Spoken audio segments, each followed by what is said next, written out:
রক্ত প্রবাহিত করা হালাল মনে করা হারাম, তবে কয়েকটি কারণে এটা হালাল। কয়েকটি কারণে এটা হালাল। এক নাম্বার, আস-সাইয়্যিবু যানি, যে বিবাহ করার পর জেনা করে তাকে হত্যা করা হালাল। হত্যা করা কি হালাল। দুই নাম্বার, আন-নাফসু বিন-নাফস, যে একজন মুসলমানকে হত্যা করবে, হত্যার বদলা হত্যা। আপনি যখন একজন মুসলমানকে হত্যা করেছেন, এবার আপনাকে হত্যা করা হবে, আপনাকে কি হত্যা করা হবে। তিন নাম্বার, আত-তারিকু লিদ্বীনিহি, যে ব্যক্তি দিন থেকে পরিত্যাগকারী। আল-মুফারিকু লিল-জামাআহ, যে ব্যক্তি পুরো মুসলিম উম্মাহ জামা থেকে পৃথক ঘোষণা করবে, তাকে হত্যা করা, তার রক্ত হালাল করা ইসলামে বৈধ। ইসলামে বৈধ।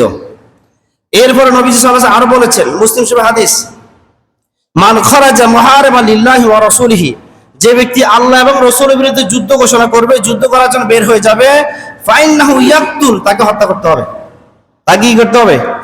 হত্যা করতে হবে। আও ইউসলাম, অথবা তাকে শুলিতে চড়াইতে হবে। আও ইউনফা মিনাল আরদ, অথবা তাকে দেশ থেকে বাইর করে দিতে হবে। চিন্তা করছেন? হত্যা করো, শুলিতে জোড়াও, দেশ থেকে বাইর করে দাও। যেই জমিনে আল্লাহর নবীকে অপমান করা হবে, যেই জমিনে নবীকে কটাক্ষ করা হবে, সেই জমিনে অতি শীঘ্র আল্লাহ গজব আসবে। যদি আপনারা প্রতিবাদ না করেন, মুসলমানরা যদি ঘুমিয়ে থাকে, তাহলে মুসলমান সহ ধ্বংস হবে। কারা ধ্বংস হবে? মুসলমান সহ। আল্লাহ নবীকে গালি দিয়ে এটা আল্লাহ সহ্য করতে পারে না, এটা আল্লাহ সুন্নতের খেলাফ।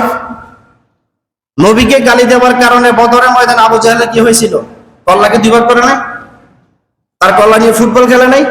শুধু কিসের কারণে? দুইজন ছেলে, আওয়াজ মাহমাস আফরা, দুই সন্তান, ছোট ছোট শিশু, তারা ইবনে মাসুদকে বলে, ইবনে মাসুদ, আবু জাহেলকে, যে লোকটা প্রতিনিয়ত আমার নবীকে গালিগালাজ করতে, সে কে একটু দেখাই দাও।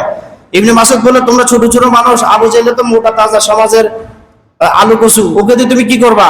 সে বললো যে আমরা ওকে দেখতে চাই, ও কত পাওয়ার আছে যে নবীকে গালি দেয়। দেখা দিল ওই যে আবু জাহেল। এই দুইজন ছোট ছোট শিশু বিদ্যুতের গতিতে তার উপরে অ্যাটাক করলো এবং তাকে ধরে যা করা করে ফেললো।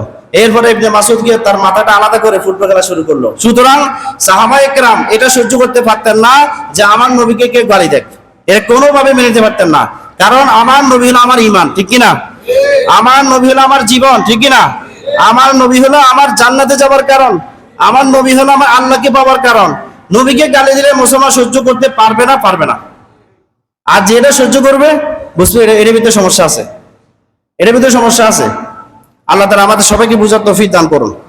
এরপর নবীজি সর্বশেষ যে হাদিসটা বলেছে সেটা হলো মান সাব্বা নাবিয়ান ফাকতুরুহু, এটা হলো একটা প্রসিদ্ধ হাদিস, অনেকগুলো হাদিস আছে। সর্বশেষ যে হাদিস, মান সাব্বা নাবি ফাকতুরুহু, যে নবীকে গালি দিবে তার বিধান তাকে হত্যা করা, শিরশ্চেদ। এখানে আর কোনো যুক্তি নেই, কোনো কথা নেই, কোনো কিছু চলবে না। কে অর্ডার দিল, কে অর্ডার দিল না, সেটাও চলবে না, কারণ এটা নবীর ইশকের প্রমাণ। ইলমুদ্দিন যে ওই একটা হিন্দুকে যে হত্যা করলো, সেখানে কে অর্ডার দিয়েছিল? তাকে কেউ অর্ডার দেয় নাই, কিন্তু সেই লোকটার জন্য নবীজি অপেক্ষা করেছে কিনা বলেন? নবীজি বলছে কিনা, ইলমুদ্দিন তুমি তাড়াতাড়ি আসো, আমি তোমার জন্য অপেক্ষা আছি। কেন বললেন? কারণ নবীর ব্যাপারে, আল্লাহর ব্যাপারে কোনো ছাড় নাই, কোনো অনুমতি নেই, তাদেরকে ভালো বোঝাইতে হবে। আল্লাহ তাআলা আমাদের সবাইকে বোঝার তৌফিক দান করুন।